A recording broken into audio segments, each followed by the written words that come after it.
అపోస్తులుడైన పౌలు కొరింథీయులకు రాసిన 2వ పత్రిక 5వ అధ్యాయము. భూమి మీద మన గుడారమైన ఈ నివాసము శిథిలమైపోయినను చేతి పని కాక దేవుని చేత కట్టబడినదియు నిత్యమైనదియు నైన నివాసము పరలోకమందు మనకున్నదని ఎరుగుదుము. మనము దిగంబరులము కాక వస్త్రము ధరించుకొనిన వారముగా కనబడుదుము. కాబట్టి పరలోకము నుండి వచ్చు మన నివాసము దీనిపైని ధరించుకొన నాపేక్షించుచు దీనిలో మూలుగుచున్నాము. ఈ గుడారములోనున్న మనము భారము మోసుకొని మూలుగుచున్నాము.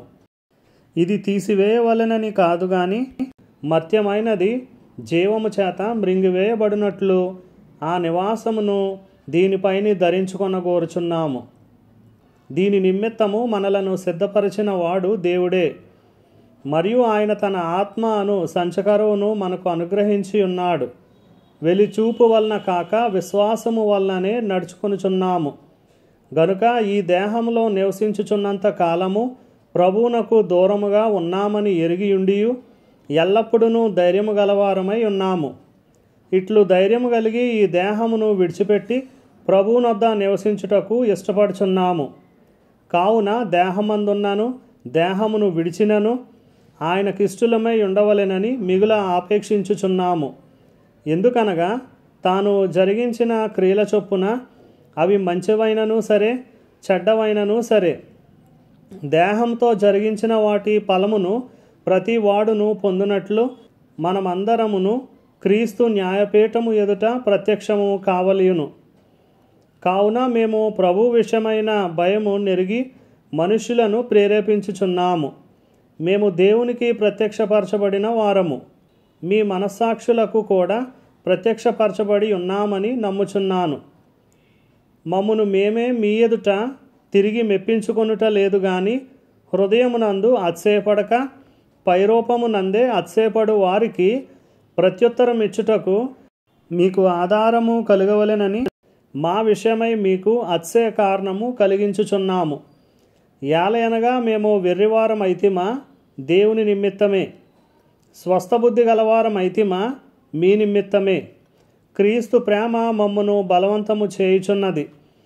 ఎలాగనగా అందరి కొరకు ఒకడు మృతి పొందెను గనుక అందరూ మృతి పొందిరనియు జీవించు వారిక మీదట తమ కొరకు కాక తమ నిమిత్తము మృతి పొంది తిరిగి లేచిన వాని కొరకే జీవించుటకు ఆయన అందరి కొరకు మృతి పొందెననియు నిశ్చయించుకొనుచున్నాము. కావున ఇక మీదట మేము శరీర రీతిగా ఎవనినైనను ఎరుగము. మేము క్రీస్తును శరీర రీతిగా ఎరిగి ఉండినను ఇక మీదట ఆయనను అలాగు ఎరుగము. కాగా ఎవడైనను క్రీస్తునందున్న ఎడల వాడు నూతన సృష్టి, పాతవి గతించెను, ఇదిగో క్రొత్తవాయెను. సమస్తమును దేవుని వలనైనవి. ఆయన మనలను క్రీస్తు ద్వారా తనతో సమాధానపరుచుకొని ఆ సమాధానపరచు పరిచర్యను మాకు అనుగ్రహించెను. అదేమనగా దేవుడు వారి అపరాధములను వారి మీద మోపక క్రీస్తునందు లోకమును తనతో సమాధానపరుచుకొనుచు ఆ సమాధాన వాక్యమును మాకు అప్పగించెను. కావున దేవుడు మా ద్వారా వేడుకొనినట్టు మేము క్రీస్తుకు రాయబారులమై దేవునితో సమాధానపడుడని క్రీస్తు పక్షముగా మిమ్మును బతిమాలుకొనుచున్నాము. ఎందుకనగా మనం ఆయన యందు దేవుని నీతి అగునట్లు పాపమెరుగని ఆయనను మన కోసము పాపముగా చేసెను.